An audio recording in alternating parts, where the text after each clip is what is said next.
Washington believed cutting Huawei off from American tech would be a clean kill. But instead of bleeding out, Huawei built a new battlefield, and now the West is caught inside it. What began as a surgical strike has revealed a weakness no one in Washington dares admit, and the way Huawei fought back could redefine the future of power and technology. Let's break it open. In May 2019, the US blacklisted Huawei, cutting it off from Qualcomm, Intel, Broadcom, and even Google. Officials called it a death blow to China's tech ambitions. The logic seemed airtight. Huawei depended on US suppliers for nearly half its smartphone parts, and Android powered its global dominance. Analysts predicted collapse, but Huawei had already been preparing for war. Before the ban hit, Huawei quietly stockpiled billions in US components, enough for 2 years of production. At the same time, it accelerated in-house projects. By late 2019, Huawei unveiled its own Kirin chips, slashing foreign reliance, and rolled out Harmony OS, an emergency replacement for Android. Within 18 months, 200 million devices were running it in China alone. Far from dying, Huawei had weaponized necessity and turned sanctions into fuel. The American sanctions were designed as a kill shot, a decisive blow to neutralize a global competitor. Instead, they triggered one of the most audacious corporate pivots in modern history. Huawei entered what its founder, Ren Zhengfei, called survival mode. The mission was no longer about market share. It was a fight for the company's life and for China's technological sovereignty. The first battlefield was the supply chain. The company launched a multi-billion-dollar initiative to de-Americanize its product ecosystem. This wasn't just swapping suppliers, it demanded a fundamental re-engineering of their most complex technologies. Engineers worked in grueling shifts, redesigning everything from the silicon in their chips to the code in their new operating system. By 2020, reports showed nearly 70% of Huawei's suppliers had already shifted to Chinese or non-US alternatives. The technological cord to Silicon Valley was being severed. To fuel this task, Huawei weaponized its greatest strength, research and development. While American tech giants answered to Wall Street, Huawei, as a private company, poured its resources into a long-term vision. Its R&D budget soared past Apple's to over $22 billion annually, a staggering quarter of its revenue. This wasn't just spending, it was a declaration of technological independence, a war chest used to forge a new arsenal of patents and proprietary systems, insulated from American political pressure. Then, the political firestorm became a nationalistic inferno. When its CFO was detained in Canada, the conflict became personal for 1.4 billion Chinese citizens. To them, this wasn't about corporate crime, it was a political move.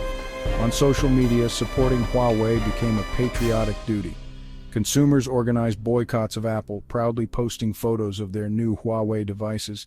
The company was transformed from a corporation into a national champion, transforming Huawei from a company into a symbol of sovereignty. Washington thought it had cornered Huawei, assuming that cutting off its access to American tech would make it collapse. But they fundamentally misread the situation. The external pressure didn't fracture the company, it forged it into a monolith, galvanizing its employees and uniting a nation behind its cause. The sanctions provided a clear existential purpose that no corporate mission statement ever could. In reality, it had united a nation behind it. While U.S. carriers struggled with patchy 5G rollouts, Huawei leapt forward, launching 5.5G by 2024. This was a quantum leap, with speeds 10 times faster and near zero latency, unlocking a world the West was only theorizing about. Autonomous vehicles communicating seamlessly, remote surgery, and fully automated smart factories operating with flawless precision. This advanced network wasn't confined to a lab. Within 18 months, it spread across dozens of Chinese and global cities. A new digital Silk Road was being paved. Huawei wasn't just catching up, it was building a fundamentally different and in many ways superior technological ecosystem. It was forging a lead in the foundational infrastructure of the 21st century, a lead the US couldn't match. In the shadowy corridors of global intelligence, whispers had circulated for years, but it wasn't until 2024 that the whispers became a roar. A series of leaked internal memos, stamped with Huawei's iconic logo, sent a seismic shockwave through the Western world. The documents laid bare a strategy so audacious, so absolute, it was almost unbelievable. Project Delete America. This wasn't just a plan to find a few alternative suppliers, it was a declaration of technological war, a systematic top-to-bottom purge of every last piece of American hardware and software from their sprawling global empire. The initial reaction in Silicon Valley was denial, even arrogance. They believed Huawei was on its knees, crippled by years of sanctions. They couldn't have been more wrong. This wasn't a desperate act of survival, it was a meticulously planned counteroffensive, forged in the fires of American restrictions. The goal was clear: to surgically remove the very technological DNA of the United States from their systems and build something new, something entirely their own, in its place. The execution was breathtaking in its speed and scope. By 2025, the purge was nearly complete. The enterprise software that formed the backbone of modern corporations, Oracle's databases, Microsoft's productivity suites, SAP's complex logistics systems, were all gone. In their place rose Huawei's own creations, a new digital ecosystem built from the ground up. This was a corporate organ transplant on an unprecedented scale, a feat most analysts had deemed impossible. Simultaneously, on the consumer front, their Harmony OS, once dismissed as a pale imitation of Android, exploded in popularity. Fueled by a potent mix of patriotic consumerism and seamless integration with China's digital life, it devoured a quarter of the domestic smartphone market. Huawei had effectively built a walled garden, but this garden was the size of a continent and it was thriving. But the true revolution was happening at the silicon level. The final, most critical dependency to break was on American-designed semiconductors. While the world watched the software war, Huawei, in concert with a network of state-backed foundries, was quietly phasing in its own Chinese-built chips for the most critical infrastructure of all, its data centers. The powerful Kunpeng CPUs and Ascend AI accelerators began replacing chips from Intel, AMD, and NVIDIA. This was the masterstroke. Controlling the data is one thing. Controlling the processors that think for that data is another entirely. It represented the final link in the chain of self-reliance, transforming their data centers from vulnerable outposts reliant on foreign technology into sovereign digital fortresses powered by Chinese minds and built by Chinese hands. This monumental shift from mere survival to absolute self-reliance caught the attention of Beijing. Huawei's defiance was no longer just a corporate strategy, it became a national blueprint. The Chinese government seized upon the model, recognizing it as the path to true 21st century power.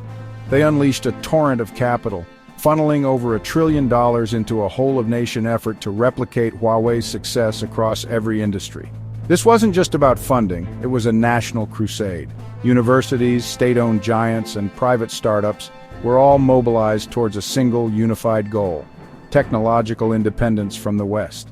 To bolster this domestic push, China forged new, powerful semiconductor alliances across the BRICS nations, creating a parallel tech bloc aimed at challenging Silicon Valley's global dominance and building a new world order, one chip at a time. In the end, Huawei had transformed. It was no longer just a telecommunications company.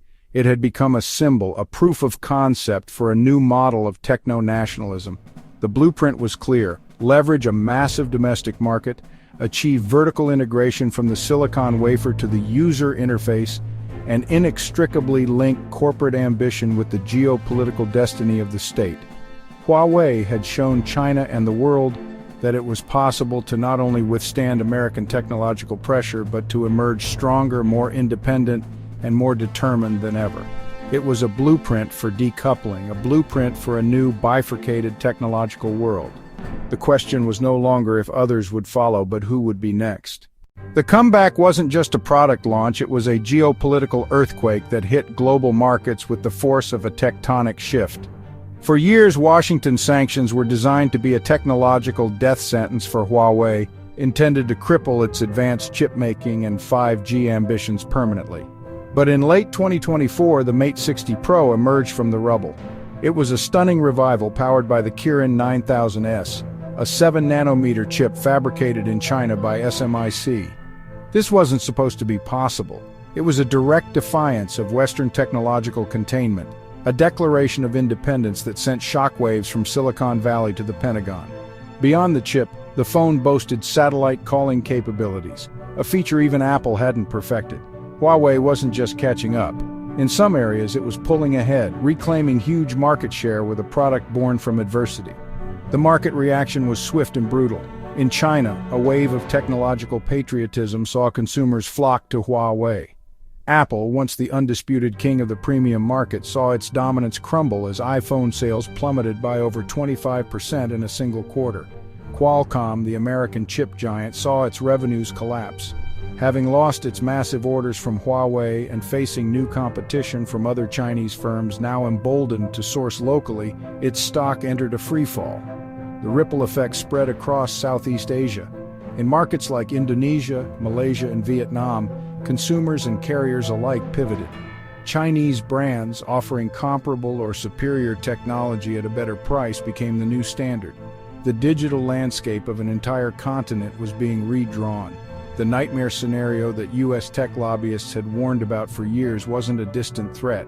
It was the new reality. The belief in unassailable American technological supremacy was shattered. Inside the White House, panic set in. The response was reactive, not strategic. In early 2025, Washington struck back with its heaviest weapon, a sweeping new round of massive tariffs targeting not just finished electronics, but the entire supply chain of components flowing from China. But the blow was a catastrophic miscalculation. It wasn't Beijing that felt the immediate pain, it was the American consumer and American businesses. The intricate, decades-old supply chain seized up. The price of laptops, essential tools for work and education, jumped by nearly 30% almost overnight. PC shipments collapsed to their lowest levels in a decade, stalling productivity and widening the digital divide. The backlash was immense. A coalition of America's most powerful tech companies launched an unprecedented lobbying campaign, warning that the tariffs were an act of economic self-harm. Under immense pressure, the White House buckled. There was no grand announcement, no admission of defeat. Instead, through a series of quiet, bureaucratic maneuvers, the administration began carving out exemptions, retreating from the very fight it had started. Today, the numbers tell the story. Chinese parts now power nearly a third of U.S. laptops. Over 40% of entry-level devices in American stores run on Chinese boards, chips, or screens. The harder Washington tries to decouple, the more dependent it becomes. Instead of collapsing, Huawei rose stronger. Revenues climbing, shipments booming, and China's tech self-sufficiency index soaring to nearly 80%. What was supposed to cripple China has instead fast-tracked its independence, and Huawei's strategy is spreading across AI, quantum, and fintech. This isn't just about smartphones or 5G towers. Huawei was the opening move. The real battle is what's coming next. A parallel financial and technological system designed to challenge not just Silicon Valley, but the US dollar itself. And when that storm breaks, America may discover the war it thought it was winning is already lost.